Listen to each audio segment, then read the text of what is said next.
नमस्कार मुलांनो, आज आपण उपयोजित लेखन हा भाग बघणार आहोत।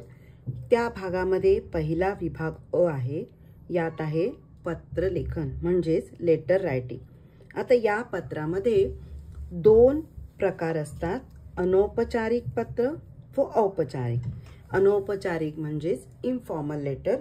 आता हे पत्र आपल्या मित्राला, आपल्या वडिलांना, आपल्या भाऊ, आजी, आजोबा, आई या सगळ्यांना लिहिलं जातं, म्हणजेच इन शॉर्ट आपल्या नातेवाईकांना।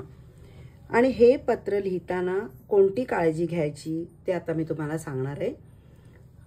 जेव्हा आपण आपल्या मित्रांना वगैरे पत्र लिहितो त्यावेळी प्रथम दिनांक आणि त्याच्यानंतर प्रिय मित्र किंवा प्रिय मैत्रीण असं लिहून त्या नाव लिहायचे आणि सप्रेम नमस्कार, आणि यामध्ये विषय येत नाही। त्यानंतर तुम्ही प्रथम त्यांची चौकशी करायची आहे, त्यांच्या अभ्यासाबद्दल चौकशी करायची आहे, आणि नंतर तुमचा जो काही विषय आहे, ज्या विषयावर तुम्ही पत्र लिहिणार आहे तो विषय त्यात नमूद केला पाहिजे।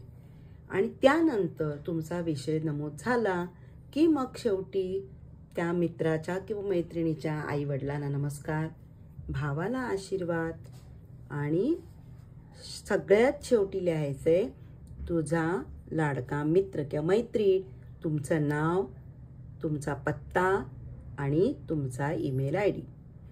आता हे झालं आपला मित्रमैत्रिणींचं। आणि जेव्हा आपण मोठ्यानं पत्र लिहितो तेव्हा तीर्थरूप बाबा किंवा तीर्थरूप आई असं लिहायचंय, आणि साष्टांग नमस्कार म्हणजे नुसतं सा डॉट नमस्कार।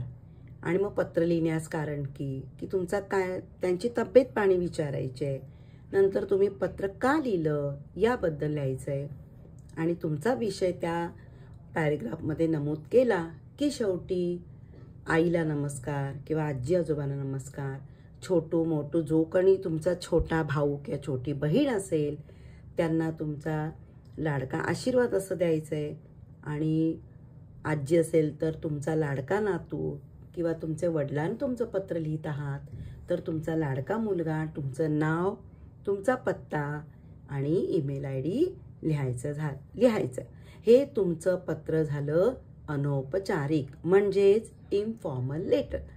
आता आपण पाहूया फॉर्मल लेटर। फॉर्मल म्हणजे औपचारिक पत्र। हे औपचारिक पत्र म्हणजे काय, जे ऑफिसला धरून असतं। उदाहरणार्थ तुम्हाला कोणाला कंप्लेंट करायची आहे किंवा तुमच्या आजूबाजूला स्पीकरचा आवाज येतोय तर तुम्ही BMC ला कंप्लेंट करणार, किंवा तुमच्या आजूबाजूला कचरा खूप साठलेला आहे, कचऱ्याचा डबा आहे त्याच्यात खूप कचरा जमा झाला आहे, मच्छर झालेत, लोक आजारी पडत आहेत, तरी तुम्हाला BMC मधल्या आरोग्य विभागाला तक्रार करायची आहे, ते पत्र याच्यात येतं।